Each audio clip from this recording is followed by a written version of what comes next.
Hello छोड़ो, हरे कृष्णा बोलो। ये देवरानी और ये जेठानी, हमारी वीडियो आपको पसंद आए तो लाइक सब्सक्राइब एंड शेयर।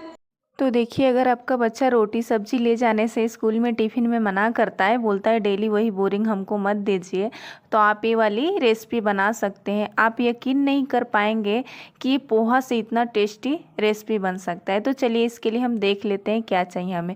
तो सबसे पहले हम एक कटोरी में पानी ले लिए हैं और ये पोहा जो जिससे हम पोहा बनाते हैं ना, वही वाला पोहा है, पतला वाला। इसको हम लेके अच्छे से धो के इसको हम भिगा देंगे। तो भिगाने के लिए हमें ज़्यादा देर नहीं रखना है, क्योंकि 1-2 मिनट में ही फूल जाता है। और एक कटोरी हम सूजी ले लिए, इधर सूजी को भी मिक्सर जार में डाल देंगे। और दही ले लिए, बड़ा चम्मच, 1 चम्मच है हमारा। और इसमें खाने वाला सोडा जो आता है मीठा, और नमक इसमें ऐड कर देंगे। और देखिए हमारा पोहा भी तब तक फूल गया, 1-2 मिनट के अंदर फूल जाता है।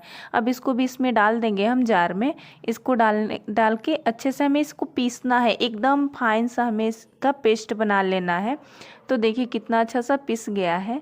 और इसी से हम आज की ये रेसिपी बनाएंगे, जो कि बहुत टेस्टी और लाजवाब और हेल्दी, बहुत अच्छा सा ये बन के रेडी होगा। तो इधर हम तेल भी लगा दिए, तवा में रख दिए थे, हमारा तवा गरम हो गया था। और इस पर हम बारी बारी से इसे डालते जाएंगे। तो डालने के बाद इसे ना हमें चलाना ना हिलाना है, कुछ नहीं करना है।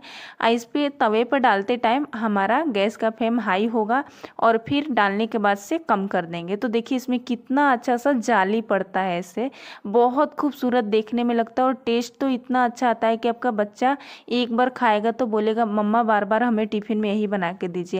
और इसके साथ एक चटनी बनती है जो कि बहुत अच्छी लगती है, तो चलिए उसको भी बना लेते हैं। तो थोड़ा सा तेल डाल दिए हैं, उसमें हम ये चना का दाल आता है, इसको इसमें डाल देंगे। थोड़ा सा इसे हमें भूनना है, कम आंच पे ही भूनना है, ब्राउन नहीं करना, सिर्फ भून लेना। छोटा साइज का एक प्याज है, इसमें प्याज को भी ऐड कर देंगे। अगर आपका बच्चा मिर्चा खाता हो तो डालिएगा, नहीं खाता होता हो तो मत डालिएगा। इसमें एक मैं मिर्चा डाल दूँगी, थोड़ा सा अदरक का टुकड़ा भी डालूँगी इसमें, क्योंकि थोड़ा सा तीखा चाहिए। और इसमें आधा हमारा टमाटर था, इसमें टमाटर भी ऐड कर देंगे।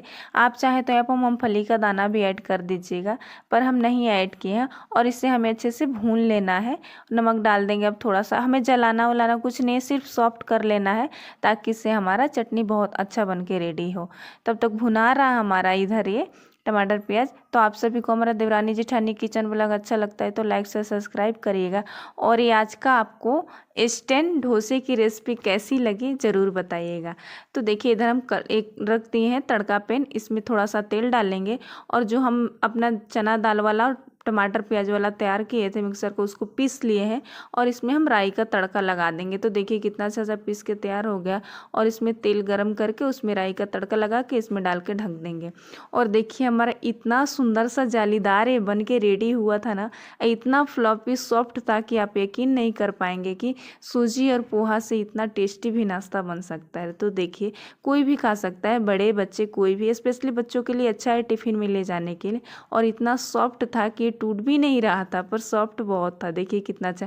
आज जाली भी बहुत अच्छा है, हमें दोनों तरफ से नहीं सेकना है, बस हमें खाली एक तरफ से ही इसे सेकना है। ऐसे डालते टाइम तेज आंच रखेंगे और उसके बाद से कम कर देंगे, और अपने आप ये सूखते जाएगा और जाली पड़ते जाएगा। तो सुबह के नाश्ता के लिए रेसिपी हमें बहुत परफेक्ट लगी। आप